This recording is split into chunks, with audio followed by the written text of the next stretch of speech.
નમસ્કાર મિત્રો, હું અત્યારે આવ્યો છું લાઠી તાલુકામાં અને લાઠી ગામની અંદર કે જ્યાં ત્રણેક જગ્યા એવી છે કે જેના વિશે જાણવું ખૂબ જરૂરી છે અને સારી એવી જગ્યા છે. તો મારી સાથે લાઠીના નિવાસી એવા શ્રી મનરસિંહભાઈ ગોહિલ આપણી સાથે છે. તો એમને આપણે પૂછીએ આ જગ્યા વિશે અને જગ્યાની વિશેની માહિતી આપણે લઈએ, જેથી કરીને એનો જે જગ્યાનો ઇતિહાસ શું છે એ આપણને ખબર પડે. તો મિત્રો આપણી સાથે આવે છે મનરસિંહભાઈ ગોહિલ અને આપણે એમની જે આપણે આ લાઠીની જે જગ્યા છે, મુખ્ય ત્રણ જગ્યાઓ, એમની વિશે એમના મુખ્યથી સાંભળીએ અને ઐતિહાસિક એનું શું મહત્વ છે એ આપણે બાપુ કહેશે. તો બાપુ, આ જે જગ્યા છે ત્રણ, એના વિશે તમે થોડીક માહિતી આપો અને જગ્યા કઈ કઈ જગ્યા છે અને શું એનું મહત્વ છે એના વિશે તમે તમારા શબ્દોમાં માહિતી આપો. અમીરજી ગોહિલનું જે લાઠી ગામ છે, લાખાજીરાજસિંહ ગોહિલ જે છે એમણે આ લાઠી ગામની સ્થાપના કરી. લાઠી ગામમાં ઐતિહાસિક જગ્યાઓ ખૂબ જાજી છે અને ઐતિહાસિક વ્યક્તિઓ પણ લાઠીની અંદર ખૂબ જાજા થઈ ગયા. અમીરજી ગોહિલથી શરૂ કરી અને ઘણા બધા ઐતિહાસિક વ્યક્તિઓ લાઠીની નામના વધારી છે. લાઠીની જો આપણે વાત કરવા જઈએ તો લાઠીની અંદર દરબાર ચોક જે વિસ્તાર કહેવાય છે, દરબાર ચોકની અંદર દેવુમલ એટલે કે દેદમલ જેને કહેવામાં આવે છે, એમની ખાંભી છે. દેદમલ જે છે એ દીકરીઓ જે છે આસપાસના ગામમાંથી ભેગી કરી અને યવનો લઈ જતા હતા. એ દીકરીઓની સાદ સાંભળો એટલે દેવુમલ પોતાના લગ્નના માંડવે બેઠા હતા. બરોબર. એ લગ્નના માંડવામાંથી ઊભા થઈ દીકરીઓની મદદ માટે ગયા અને એ લડાઈની અંદર એ પોતે શહીદ થયા, પણ દીકરીઓને બચાવી લીધી. એના જ કારણે આજે પણ દીકરીઓ જ્યારે મુલાકાત રહે છે ત્યારે દેદો કૂટે છે. જે દેદો કૂટવામાં આવે છે એ જ પોતે દેદો. હા, એનું કંઈક ઓલું ગીત પણ છે. હા, બરાબર છે. શબ્દો યાદ નહીં પણ એવું મેં સાંભળેલું છે. હાજી હાજી. હા, એટલે દીકરીઓની રક્ષા કાજે જે શહીદ થયા હતા એ દેવુમલ એ પોતે લાઠીના છે. ઘણા બધા લોકો એમ કહે છે કે ભાઈ જાડેજા પરિવારના વંશજ હતા અને ઘણા બધા લોકોની માન્યતા એવી છે કે ભાઈ આહિર સમાજના હતા. જે હોય તે પણ લાઠીનું ગૌરવ છે. જેને દીકરીઓની રક્ષા માટે લાઠી જે છે એની નામના વધારે. તે સિવાય આપણે જેતપુરના ચાપરાજવાળા જ્યારે જેતપુર ઉપર ચાપરાજપુર જેને કહેવાય છે એની ઉપર જ્યારે યવનો હુમલો કર્યો અને ફોજ ચાપરાજવાળાની નાની હતી, યવનોની ફોજ ખૂબ મોટી હતી, પણ ચાપરાજવાળા જે છે ખૂબ સુરવીરતાથી લડ્યા અને લડતા લડતા એમનું ધડ છે બરાબર છે એ અને એનું મસ્તક બે અલગ પડ્યા, છતાં પણ લડતા લડતા અહીંયા સુધી એમનું ધડ પહોંચ્યું. એ જે ઘટના બની એ ઘટના જે છે એ સુરવીર ચાપરાજવાળાની જે ખાંભી જે છે એ પણ લાઠીમાં આવેલી છે. બરોબર. અને હાલની તકે પણ જે વાળા વંશજો જે છે એને પોતે એ ખાંભીને જાળવણી કરી રાખી છે. આપણે એની પણ મુલાકાત લઈશું. એની ઉપરાંત લાઠી જે છે, લાઠી ગામમાં અમીરજી ગોહિલ થઈ ગયા. જોકે લાઠી ગામમાં અમીરજી ગોહિલનું કોઈ સંભાળવું અત્યારે નથી, પણ અમીરજી ગોહિલ જે છે એને વિશ્વના ઇતિહાસની અંદર જે ધર્મરક્ષાકા જે શહીદ થયેલા વ્યક્તિઓ જે છે એમાંનું શ્રેષ્ઠ કામ એમણે કરેલું.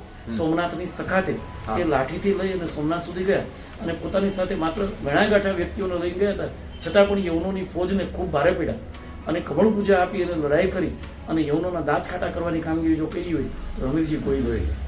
લાઠીના અમીરજી ગોહિલ આજે પણ આપણે સોમનાથના પટાંગણમાં પગ મૂકીએ એટલે જે પ્રવેશ દ્વાર છે એની અંદર જતા હોય જમણી બાજુ હજી પણ એમની ખાંભીની પૂજા થઈ છે. બરોબર. અમીરજી ગોહિલના પરિવારમાંથી આગળ જો આપણે જોવા જઈએ તો રાજ પરિવારના વંશજ અને સાહિત્યની દ્રષ્ટિએ જેમનું ખૂબ શ્રેષ્ઠ યોગદાન છે એવા કવિશ્રી કલા એમની જે મૃત્યુ પછીની જે એમની સ્મરણ તીર્થ જે બનાવવામાં આવ્યું છે બરાબર છે, એ પણ આપણે લાઠીમાં હાલમાં અવેલેબલ છે અને રાજ્ય સ્મશાન તરીકે ઓળખવામાં આવે છે. અહીંયાની ખાંભી અને એમની પૂજા સ્થળ અત્યારે અવેલેબલ છે. લાઠી ગામ જે છે એની અંદર જે આપણે ચર્ચા કરીએ મુજબ કે ભાઈ લાલિયા ભૂતની વાવ છે એ પણ આવેલી છે અને એ પણ એક ઐતિહાસિક મહત્વ ધરાવે છે. લાઠી ગામની અંદર કવિ કલાપી જે છે એની આસપાસના સમયની અંદર બનેલું નવલખો મહેલ, એ નવલખો મહેલ પણ આવેલો છે અને નવલખો મહેલ અત્યારે જર્જરિત અવસ્થામાં છે, કારણ કે સરકાર કોઈ પણ કારણથી એની સાર સંભાળ ન કરી શકે એટલે નવલખો મહેલ જે છે એ જર્જરિત થઈ ચૂક્યો છે. પણ એ પણ લાઠીની એક ખૂબ યાદગીરી વાળી સ્થાન હતું, ધરોહર છે, આપણે સાંસ્કૃતિક ધરોહર કહી શકાય. અને લાઠીના હાલના જે રાજવી પરિવાર જે છે કીર્તિકુમારસિંહજી ગોહિલ જે ઠાકોર સાહેબ છે એ હાલની તકે રાજકોટ વસવાટ કરે છે, એમનો પણ અહીંયા સરસ મજાનો બંગલો આવેલો છે. બરોબર. ટૂંકમાં હવે અત્યારે મહેલ કોઈ નથી, મહેલ અવશેષો કોઈ નથી, ખાલી દરબારગઢ એક જોવા પડતો અને બાકી જે આ ત્રણ તમે જે કીધું દેદામલ અને ચાપરાજવાળાની ખાંભી અને ઈ જ. બરોબર. એની સિવાય લાઠીના ઐતિહાસિક વ્યક્તિમાં હજી પણ એક નામ આપણે રહી શકીએ, જનકુમારસિંહજી ગોહિલ. હા, જનકુમારસિંહજી ગોહિલ જે છે એ આપણા એર માર્શલ તરીકે એમને સેવા આપેલી અને 4 વર્ષ પહેલા જ એમણે વિદાય લીધી. બરોબર. હા, એમનો જે ઓલો આપણે રેલવે ફાટક પાસે બંગલો છે એ જ બંગલો આવેલો છે. બરોબર. તો આપને બાપુએ સરસ માહિતી આપી, તો બાપુ તમારો આભાર. અને જે નમસ્કાર મિત્રો, હું છું અત્યારે લાઠીની અંદર દરબારગઢ મારી પાસે જે તમે જોઈ રહ્યા છો એ લાઠી દરબારગઢ છે. હાલ આ ખૂબ જર્જરિત અવસ્થામાં છે અને એવું કહી શકીએ કે સરકારે આનું કોઈ ધ્યાન નથી રાખ્યું. પણ જો આને સાંસ્કૃતિક ધરોહર તરીકે સાચવી હોત તો કદાચ અત્યારે આ એક સારી ઇમારત અને આપણી વચ્ચે હોઈ શકે. પણ હવે અત્યારે જે પરિસ્થિતિમાં છે હું તમને બતાવવાનો પ્રયત્ન કરી રહ્યો છું. તો આપણે ચાલો નિહાળીએ દરબારગઢ.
હાલ અહીં એક આંગણવાડી ચાલે છે આ મકાનની અંદર, દરબારગઢની અંદર.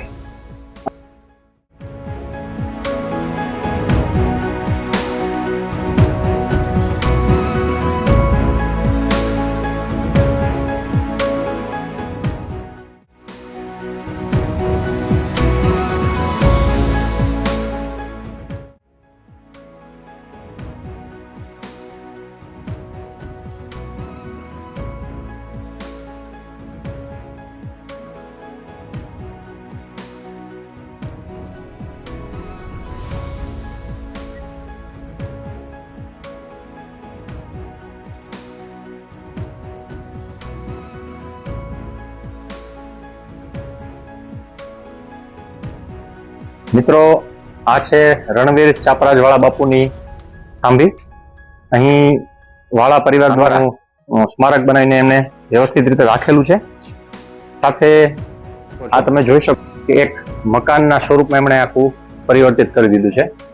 તો આપણે હવે એ ખોલીને અંદર જઈએ અને શું છે એ પણ જોઈએ. હવે હું અંદર આવી ચૂક્યો છું.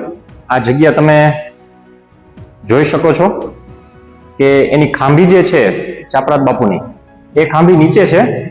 પણ અહીં વાળા પરિવાર દ્વારા અને એમના વંશજો દ્વારા સારી એવી રખરખાવટ કરવામાં આવી રહી છે. તમે નીચે જોઈ શકો છો કે ચાપરાજ બાપુની ખાંભી જે છે એ નીચે છે. તો હવે આપણે એ ખાંભીના દર્શન નીચે જઈને કરીએ. અને જે માહિતી આપી એ આ ચાપરાજ બાપુની ખાંભી છે. તો આપણે હવે નીચે જઈએ.